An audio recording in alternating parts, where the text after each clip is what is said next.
Hello বন্ধুরা, আজকে আমার রেসিপি ফুলকো লুচির সাথে পায়েস।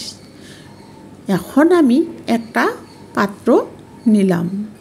পাত্রের মধ্যে আমি কিছু পরিমাণের আটা ঢেলে নিলাম। এতে আমি পরিমাণ মতো লবণ, পরিমাণ মতো কালো জিরে, পরিমাণ মতো চিনি আর পরিমাণ মতো একটু সাদা তেল দিয়ে দিলাম। দিয়ে ভালো করে আমি মেখে নিলাম। তারপর আমি উষ্ণ জল দিয়ে ভালো করে আটাটাকে মেখে নিলাম। নিয়ে আমি পাত্র দিয়ে ঢেকে রাখলাম কিছুক্ষণের জন্য। তারপর আমি একটা কড়ার মধ্যে দুধ ঢেলে দিলাম। দিয়ে গ্যাস ওভেনে বসিয়ে দিলাম।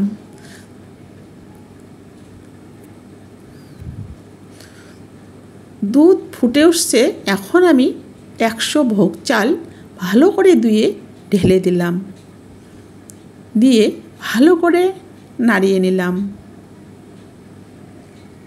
তারপর আমি একটা তেজপাতা আর 2টো এলাচ ফাটিয়ে দিলাম। দিয়ে আবার ভালো করে নাড়িয়ে নিলাম।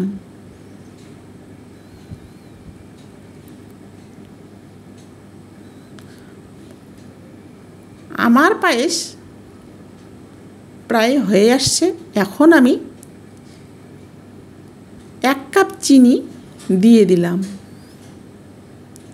দিয়ে ভালো করে নাড়িয়ে নিলাম। পায়েস নামার আগে 4-5 মিনিট আগে আমি কিশমিশগুলোকে দিয়ে দিলাম। দিয়ে ভালো করে নাড়িয়ে নিলাম। নাড়িয়ে নেমে নিলাম। এখন আমি আটাগুলোকে ভালো করে গোল গোল করে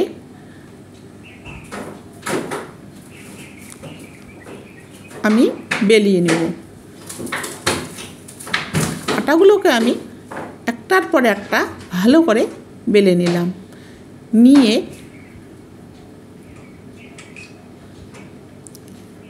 গ্যাস ওভেনে আমি কড়াই বসিয়ে দিলাম। এখন আমি তেল ঢেলে দিলাম। দিয়ে আমার তেল গরম হয়ে আসছে। এখন আমি এতে একটার পর একটা লুচি ভেজে নেব। দেখুন বন্ধুরা, কত সুন্দর ফুলকো লুচি হয়েছে। আমার ভিডিও যদি ভালো লাগে তাহলে লাইক আর কমেন্ট করবেন।